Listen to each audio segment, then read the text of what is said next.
শশী হসপিটালে এসেছি। আমার প্রবলেম ছিল হচ্ছে আমার বছরখানেক আগে হাত ঝিনঝিন এবং পা ঝিনঝিন অবশ হয়ে যেত আর কি, এবং বুকের উপর একটা চাপ পড়তো।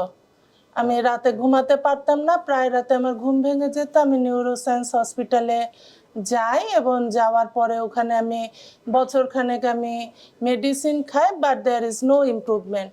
তো আমি এবার রোজার মাসে আমি ফেসবুক স্ক্রলিং করতে গিয়ে তখন দেখি যে শশী হাসপাতালের এই আকুপাংচার ট্রিটমেন্ট, এবং এটা একটা নতুন পদ্ধতি, আমার জানা ছিল না এই ধরনের ট্রিটমেন্ট যে বাংলাদেশে আছে। তো আমি এখানে আসার পরে এখানে আমি আমার মাসও আসছি।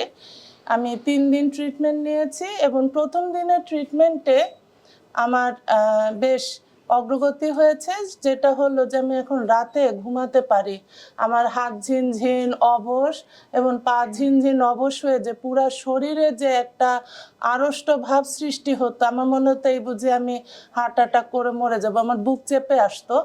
তো এই জিনিসটা আল্লাহর রহমতে চলে গেছে। এবং এটা হচ্ছে যে আকুপাংচার পদ্ধতিতে ওনারা যেটা করেন, পুরো শরীরে সুচ ফুটান এবং ফুটানোর পরে ওটা তো ব্যথা লাগে না, ফুটানোর পর ওনারা ওটাতে একটা নার্ভ স্টিমুলেশন দেন, যেটা হচ্ছে বা স্নায়ু যেটা হচ্ছে আমাদের পুরা মানে শরীরের যে সমস্ত কার্যাবলী যেটা নিয়ন্ত্রণ করে সেটাই হচ্ছে স্নায়ু। এবং ওনারা এই পদ্ধতির মাধ্যমে যে ট্রিটমেন্টটা দিচ্ছেন, এই ট্রিটমেন্টটা আশা করি আমার খুব কাজে লেগেছে, এবং আমি মনে করি আপনারাও যদি এই ট্রিটমেন্ট নেন তাহলে ইনশাল্লাহ খুব দ্রুত আপনারা সুস্থ হয়ে যাবেন ইনশাল্লাহ। আপনি কি শিক্ষক? আমি আছি গভর্নমেন্ট কলেজে, আমি অ্যাসোসিয়েট প্রফেসর। ও কোথায় আছেন? আমি গভর্নমেন্ট বাংলা কলেজে আছি, মিরপুর। ও বাংলা কলেজের সাথে আমি জড়িত কেন? আমি এবার আমার অনেকগুলো ডিগ্রি, আমি পড়াশোনা পছন্দ করি। আমি যখন পুলিশে ঢুকে আমি পড়াশোনা করব, কি করব খুঁজে পাচ্ছি না। তাহলে কি আমার পড়াশোনা করতে হবে, যেহেতু ভালো লাগে। আমি তো নিজেই এমবিবিএস ডাক্তার। ঢোকার পরে তার পুলিশে ঢুকছি, এলএলবি করি। এলএলবি করলাম, এলএলবি ন্যাশনাল ইউনিভার্সিটিতে সিট পড়ছিল বাংলা কলেজ মিরপুর। সেখানে আপনার কথা বলার ধরন আমার থেকে ভালো। তখন আমার কাছে মনে হয় যে একজন শিক্ষক তো আসছিল, শিক্ষিকা আপনি আমাদেরকে শিখান, সেই কারণে আপনার কথা বলার স্টাইলটা খুবই সুন্দর। তো মদ্য কথা যে আমরা অনেকেই কিন্তু এই ঝামেলাটা পড়ে থাকি, হাত ঝিনঝিন করে। আমরা একে বলে কার্পাল টানেল সিনড্রোম, যে এই হাত দিয়ে অনেকে কি বলেন স্যার ছেলে ধরতে পারি না, অনেকে কি বলেন স্যার আমরা রান্না করতে যাই খুনতে করতে পারি না, অনেকে বলেন চুল ইসরাইতে পারি না। এই জাতীয় যে সমস্যা, হাতে শক্তি পায় না। আমরা মেরুদণ্ডর এখানে যে জেলি বেরোয়, হাড় ক্ষয়, জেলি বেরোয়, এইদিকে যে রগ গেছে, রগের উপর প্রেশার দেয়। এই প্রেশার কতটুকু দিচ্ছে তার উপর ভিত্তি করে হবে এই যে হাত ঝিনঝিন। আমার এই টিচারের হাত ঝিনঝিন করতে চায়, কারো হাত ব্যথা হবে, কারো হাত অবশ হবে, কেন জেলি কি পরিমাণে চাপ দিচ্ছে তার উপর ভিত্তি করে। এখন এখানে কি করে, এখানে যে কয়েকদিন চিকিৎসা নিল, কোনো ব্যথার ওষুধ বা স্টেরয়েড দেওয়া হয়েছে? না, কোনো ব্যথার ওষুধ বা স্টেরয়েড দেওয়া হয় নাই।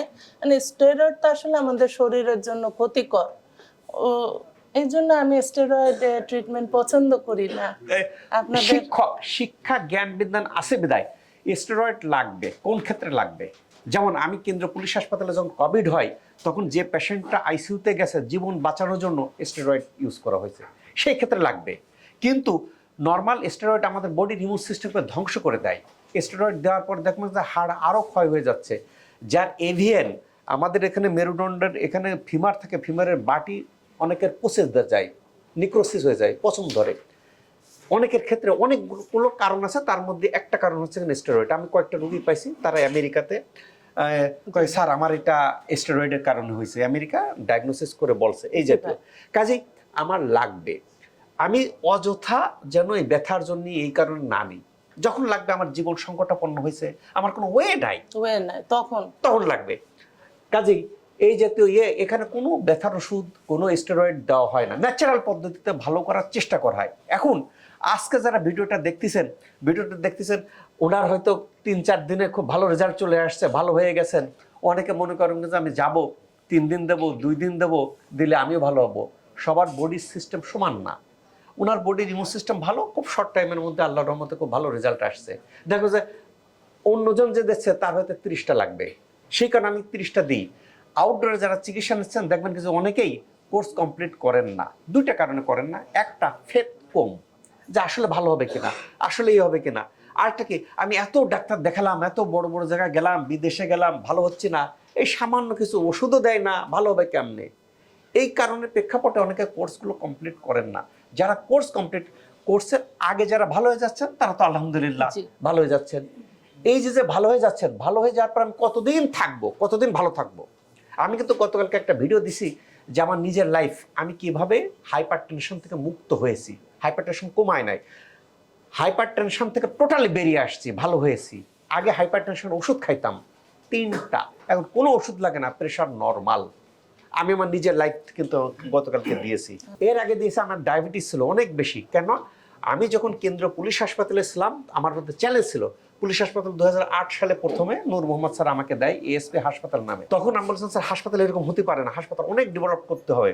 তখন আমার প্রস্তাবগুলো সিনিয়র অফিসাররা অ্যাকসেপ্ট করলো।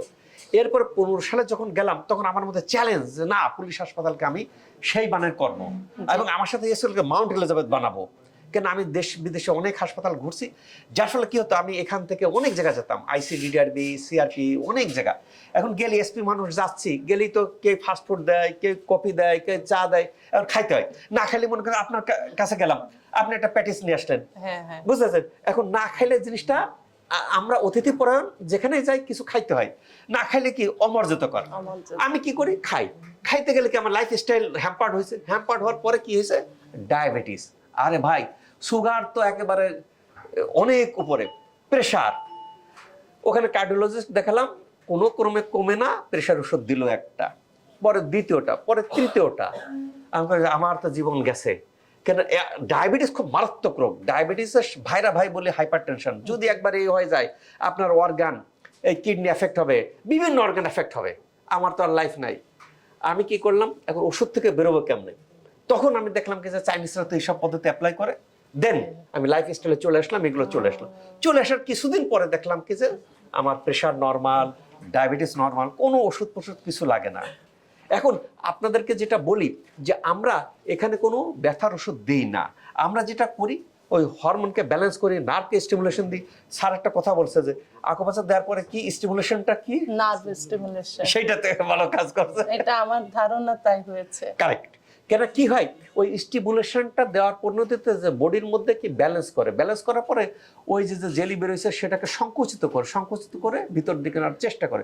পাশাপাশি আমরা চাইনিজ ফিজিও দিই, ফিজিও দিলে ওইটা ভিতর দিকে ঢুকে যায়, ভালো হয়ে যায়। এখন এই ভালো হইতে কার কতদিন লাগবে সেইটা ডিপেন্ডস করে, সবার বডি সমান না, ইমিউন সিস্টেমের উপর। বিশেষ করে যাদের ইমিউন সিস্টেম ভালো তার দ্রুত ভালো হয়, যার ইমিউন সিস্টেম উইক তার হয়। তবে একটা জিনিস কি ভালো, আগে যখন আমি 2 বছর যাবত এখানে আকুপাঞ্চার এখানে প্রাতিষ্ঠানিকভাবে শুরু করছি, তখন অনেকে তোকে যে কথা বলতেছে বিশ্বাস হতো না, বিনা ওষুধে ভালো হয়। কত রোগীর মোবাইল নাম্বারটা দিতেন, রোগীর সাথে কথা বলতাম, আসলে ভালো হয় কিনা। অনেকে এখানে আছেন, কাজে আপনাদের ওপেন থাকলো যে যারা কথা বলতে চান যে রোগী আসলে ভালো হলো কিনা, কয়দিনে ভালো হলো, কি হলো, খরচ কত, যে প্রশ্ন করতে চান করতে পারেন। আপনাদের কারো কোনো প্রশ্ন আছে, প্রশ্ন থাকলে করতে পারেন, রোগীরা প্রশ্ন করতে পারেন, আমাকে প্রশ্ন করতে পারেন যে স্যার এটা কেমনে ভালো হলো, এই কয়দিনে কেমনে হলো, খরচ কত, কিভাবে হলো, তার ফিলিংস কি, আগে কি ছিল, এখন কি হলো। কারো কোনো প্রশ্ন আছে কিনা, কি মুরব্বী নাই।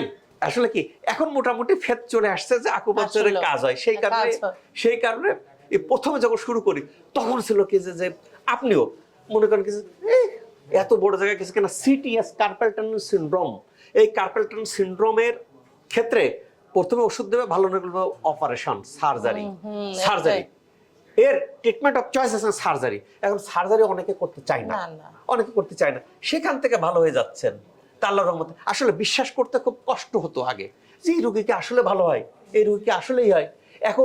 এখন তো হাজার হাজার রোগী ভালো হচ্ছে। দেখেন আপনারা দেখতেছেন যে আমেরিকা থেকে আসতেছে, আমেরিকা থেকে চিকিৎসা নিচ্ছে, হচ্ছে না, থাইল্যান্ডে যায় হচ্ছে না, পরে এখানে আসে। তবে এই রোগীগুলোকে আমি এক্সপেক্ট করি, কেন ওরা দীর্ঘদিন ওরা কোর্স কমপ্লিট করে।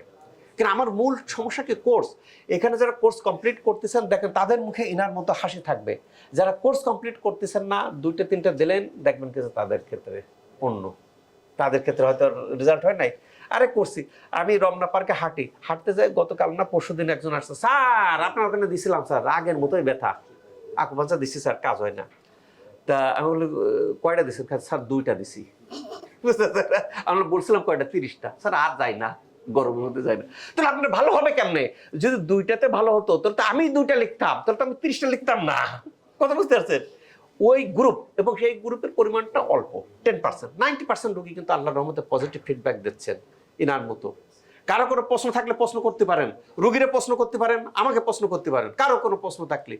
কেন ফেসবুকে অনেকে বলেন স্যার রোগীর মোবাইল নাম্বারটা দেন, স্যার দেন। ভাই এটা তো পার্সোনাল, এটা তো দেওয়া যায় না। এখানে যেহেতু ওপেন, এখানে বলা হয় যে আপনার প্রশ্ন থাকলে ওনার কি অসুবিধা ছিল, কি হলো, এখন আপনার ফিলিংস কেমন লাগতেছে? আমার ফিলিংস ভালো যে আমার এমনিও কোমর ব্যথা ট্যাথা আছে, হাঁটু ব্যথাও একটু আছে, সেটাও কিন্তু আমি যে এখানে যে থেরাপি দিচ্ছি এটা আগের থেকে অনেক ইমপ্রুভ হয়েছে কিন্তু। আর হাতেরটা চলে গেছে? আর হাত ঝিনঝিন অবশ, পা ঝিনঝিন অবশ কমপ্লিটলি চলে গেছে। কমপ্লিট, আল্লাহর অশেষ রহমত। এটা- এইবার এই চলে যাওয়ার জন্য পার্মানেন্টলি থাকে, তার জন্য আমরা ম্যাডামকে কি বলবো, ম্যাডামকে আমরা একটা লাইফ স্টাইল দেবো, যে কারণে হাড় ক্ষয় হয়, যে কারণে হয়, ওইটা ফলো করবেন, ওইটা সারা জীবন ফলো করবেন, সারা জীবন ভালো থাকবেন, আল্লাহর অশেষ রহমত। আল্লাহ তাআলা আমাদের সবাইকে রোগমুক্ত রাখুক, সুস্থ রাখুক, স্বাভাবিক রাখলে যেন আমরা ইবাদত বন্দেগী করতে পারি। তবে জীবনে এই লাইফ চিরস্থায়ী না, আমার যার যতটুকু সময় আছে আমরা যেন ইবাদত বন্দেগী করি, সুস্থ থাকি, এই প্রত্যাশায় আমি ডাক্তার শফিকুল ইসলাম।